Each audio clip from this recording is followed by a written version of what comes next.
श्रीगणेशाय नमः।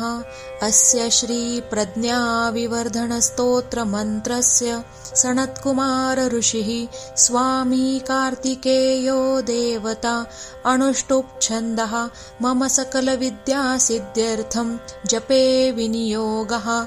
श्रीस्कन्द उवाच योगीश्वरो महासेनः कार्तिकेयोऽग्निनन्दनः स्कन्दकुमारस्येनानिः स्वामी शङ्करसम्भवः। गाङ्गेयस्ताम्रचूडश्च ब्रह्मचारी शिखिध्वजः तारकारिरुमापुत्रः क्रौञ्चारिश्च षडाननः शब्दब्रह्मसमुद्रश्च सिद्धसारस्वतो गुहः।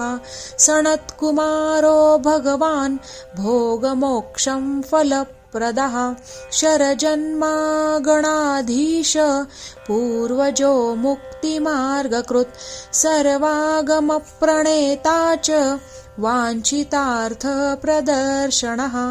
28 नामानि मदीयानीति यः पठेत् प्रत्यूषे श्रद्धया युक्तो मूको वाचस्पतिर्भवेत्।